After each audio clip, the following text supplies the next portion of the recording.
The financial crisis has reshaped the financial landscape, perhaps forever. Here to talk about it at INSEAD's Leadership Summit Asia are Jaspal Bindra of Standard Chartered. Thank you for being with us. And Timothy Condon of ING Financial Markets. Thank you for being with us. How has the financial crisis reshaped your financial landscape? I think the strength we found through the crisis was being consistent in our strategy, and the key really to delivering a consistent performance and maintaining a consistency in our culture and values is really what we've embarked on. And so we've stayed consistent in the sense we're going to stay in Asia, Middle East and Africa, the emerging markets, and stick to banking. ING has been kind of the whipping boy of the EU, so lay it out for us. How is the future looking? How has the financial crisis actually changed ING? Well, it hit ING very hard. The group was forced to go to the Dutch government for assistance, and as part of its assistance, it's embarked on a restructuring program, so-called Back to Basics, in which in essence, the bank assurance model has been overturned, and ING will now separate its insurance operations from its banking operations. But you're going to have to divest yourself internationally as well. I mean, the U.S. operations are going to be sold off. That's correct? The ING Direct in the U.S. will be sold off. The looking to divest operations that don't really fit within the group strategy. But within that strategy, ING has identified areas where the group sees growth potential, and Asia is one of those. So I think banking in Asia will be a beneficiary of this.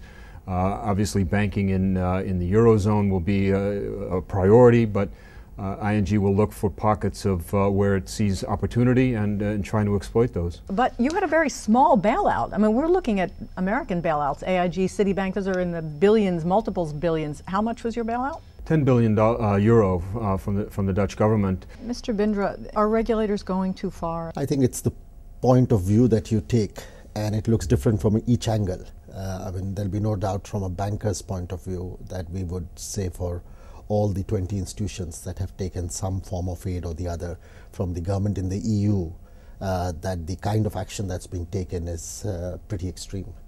And who knows whether the consequences of this mandatory dismantlement are going to be healthy or not so in the future. But when you look at the politics of the whole situation, for the taxpayer to pay for the ills of a few concentrated individuals who've led to this, as a result of greed or overstretching or an expectant shareholder which has been far too demanding and that kind of situation, you can sympathize with the governments needing to act. I think the real issue is about the balance. You never thought about asking for any money. You didn't need it. Well, we were fortunate not to have had to take money for a solvency point, but we've obviously been using money from the government which has gone into the real economy to guarantee SME loans, to guarantee deposits, etc. So we have participated in some of the government schemes in our markets, but clearly we haven't had to take it on our own need. What's it going to take to unlock some of the money that banks are hoarding, whether they're for capital requirements or just because they're frightened? What's it going to take to put some of that money in the economy? Well, it's going to be very difficult because the regulations are not encouraging the banks to be willing to either release that buffer capital because there's every indication that there's going to be more, and secondly, they are not creating any incentive for additional risk taking because the penalty on failed assets has been so severe. So the fundamental nature of the banking's business is being questioned. Is there going to be room for different kinds of financial instruments that are, above just like CDs and things like that? The idea that somehow these structured products we're not going to see them ever again, I think is wrong. There's a need for them. Clients need them and want them. Our business wants to provide them, and I think that we'll see them come back again. I think the industry ran into excess in 2008. I think I was quoted a statistic the other day that seems quite telling, that there are only a handful, a dozen AAA rated corporates in the US, and yet there were thousands of AAA rated structured products. So you can get a sense that there was something kind of out of balance, out of whack with in the structuring business. And I think that those kinds of excesses, at least for now, will be curtailed. But the business itself, I think, is a real business. It's supporting real needs, and those needs haven't gone away. And the banks are still in that, in the business of fulfilling them. So, Standard Chartered has been in this part of the world, in Asia, combined banks for 150 years, something like that, a very long time. So you kind of have the jump start on everybody here. What can you say about this market that perhaps nobody else knows in terms of growth potential or liability? I think some of the things that we understand probably better than people who haven't been in Asia before or have been here only in limited way is that Asia is not homogeneous as the media in the West and most economists in the West make it out to be. Asia is very, very diverse, and even within a single economy, it's quite diverse. So, if you look at China or you look at India, various parts of those economies are quite different, both culturally and their economic activity, etc. So I think that is one clear thing. The second thing is that, it is a pity, but the reality is that we have far more mobile consumers than we have banking customers. And so there's a huge unbanked potential which can be met. So whichever parameter of potential you take on a per capita basis, there's huge room for growth. So not only is it a good place to be in now, it's likely to be the best place to be in the next decade and beyond. What kind of exposure in Asia does ING have, or investment in Asia? Well, ING has offices really across Asia.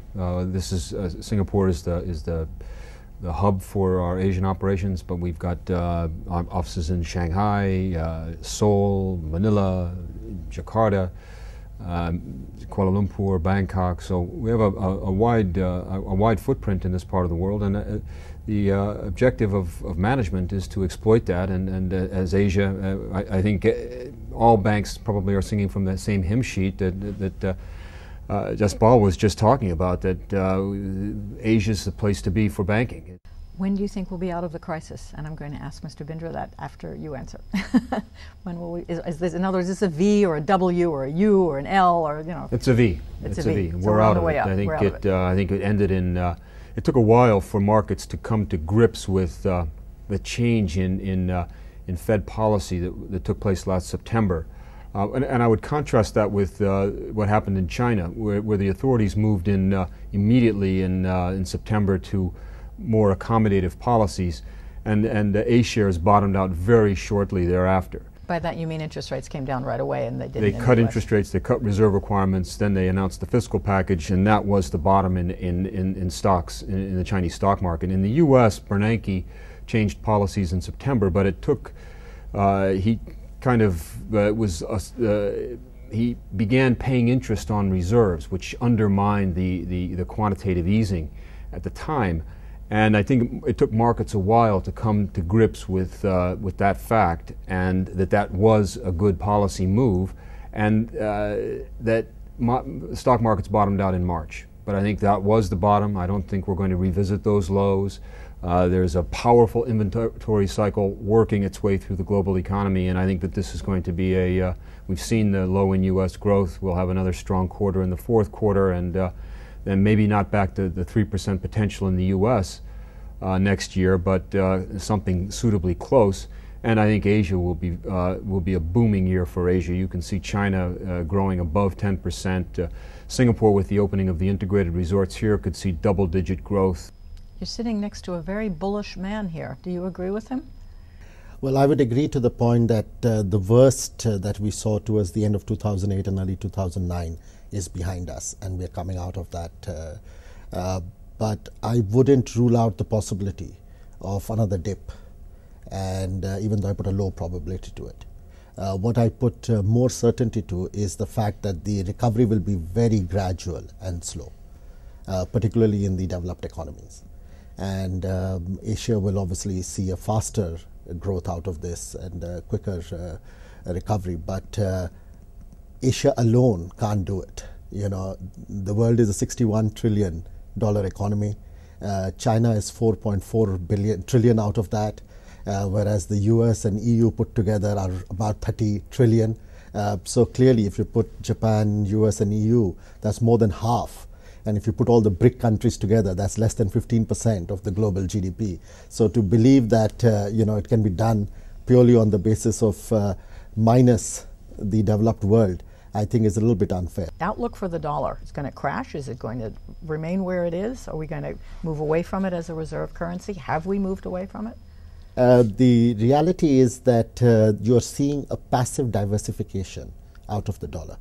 So as the new surpluses are accumulating, you're seeing them being diversified. So if you take the large foreign reserve economies like China, India, etc., they're now moving into gold, they're moving into securing their energy needs for the future, they are bulking up on durable commodities like copper, etc.